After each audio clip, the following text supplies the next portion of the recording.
Welcome back to the Sugar and Spice Unfiltered Therapist Podcast. I'm April. And I'm Kelvette. Today we're going to talk a little bit about gratitude. Okay.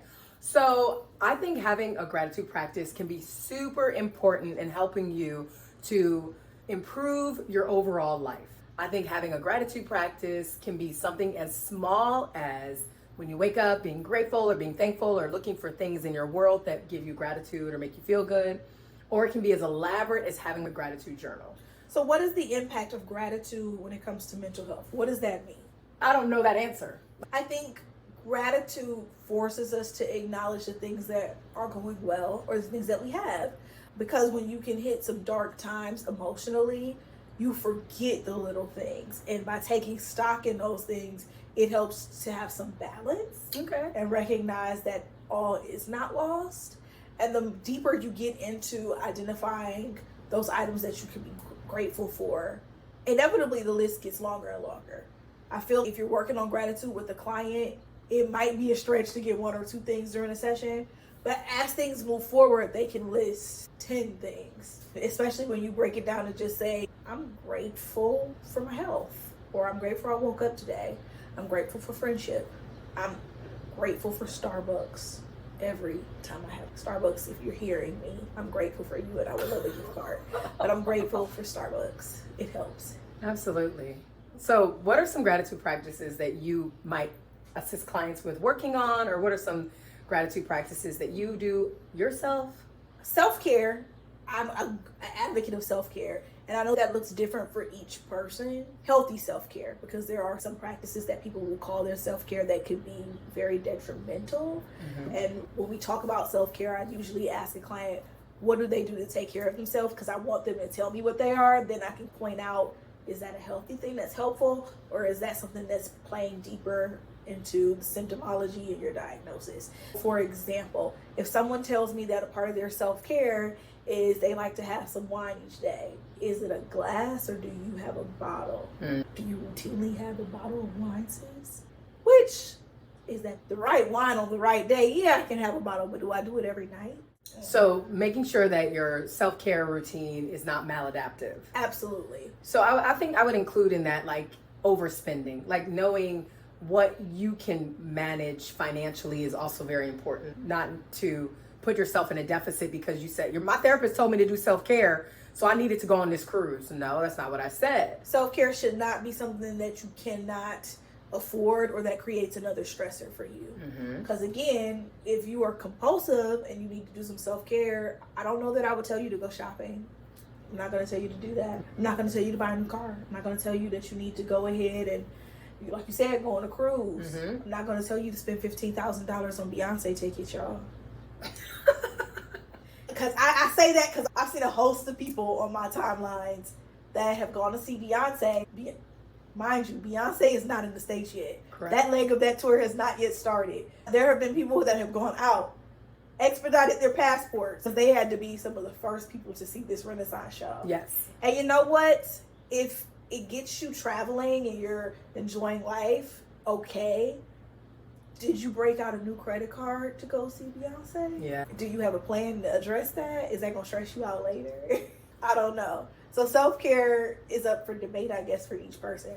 My self-care, I really enjoy just taking care of myself, getting my hair done, getting my nails done. I like to try to get a massage when I can. I like to just sit in a quiet, clean space and maybe read a book and not be bothered. Like my self-care is really just time for me to just be introspective and just not worry about anything in the real world and just veg out. That's self-care for me. Okay. Self-care as a form of gratitude, being thankful for having the ability to experience those things. Yes. Okay. Some of my gratitude practices that I encourage people to explore are free. Oh my gosh, free. We all love free. The first thing I would tell you to do is I would say, go on a gratitude walk. What is a gratitude walk? I would say, go out of your apartment, your house, your condo, your townhouse, and take a walk. It doesn't have to be an hour long. Doesn't even have to be 10 minutes. It can be a brief walk where your focus is on finding things around you that you're grateful for or you're thankful for. Looking around the world at things that are good. And it puts your mindset in already thinking about positive things, good things. So I walk out my door and I close the door behind me and my key is cute.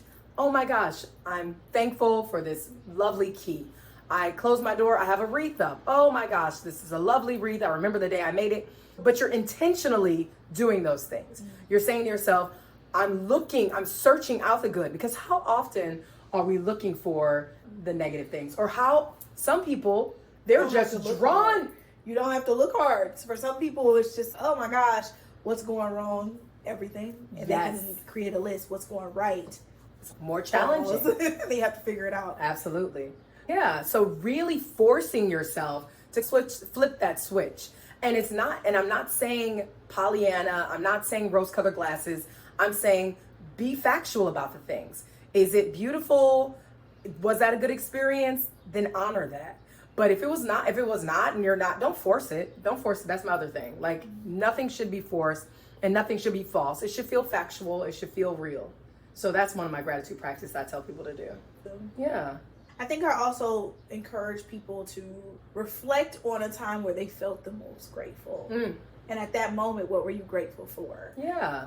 And then, did you lose those things, or are those things still there? And why do you not put as much stock into them now? Just to reflect. Because I think when we start having to be intentional about what am I grateful for, some of the things that people just take for granted that, oh, they're just there, suddenly move to that grateful list. Yeah. My family, my health, having a job, or the fact that it's good weather, because we live in Ohio and I'm very grateful anytime we don't have snow. I am very grateful. And we have very little this year. So very grateful. There we go. When we have a ton of snow, I hate life. But there comes in, is the color of the snow maybe beautiful? No, nothing about that. Okay, nope, okay, next. Yeah, but I would say the one other gratitude practice that I really encourage people to do, once again, that is free, is making little lists. I am all about a little list. It doesn't even have to be long. It can be 2 words on a scrap piece of paper of things that you're grateful for. I think it doesn't even have to be fancy. It's just constantly being aware that there are good things. So just being intentional and being aware can be very helpful. I agree. I think sometimes if you have to force yourself and start your day with it, if you make it a practice of gratitude for 5 minutes in the morning, whether it is I'm mindful and I'm listing it off in my head, or I'm taking a brief walk, or I'm doing some stretching or yoga, or whatever the case may be, it starts your day in a good space. And then if you do that check-in at night as well, for 5 minutes before I go to bed, what can I be grateful for, so that I can unpack any negativity that I may have had, and I'm ending my day with something positive, so that I'm not carrying that over to the next day. Because that happens. If you have a really crappy day and you go to sleep and you're just, I hate it today. Yeah. You wake up in a bad mood tomorrow. I agree. And you just keep going on and on in the cycle. Yeah, so break that cycle for yourself by honoring your gratitude and being able to be in that space. Absolutely. Yeah.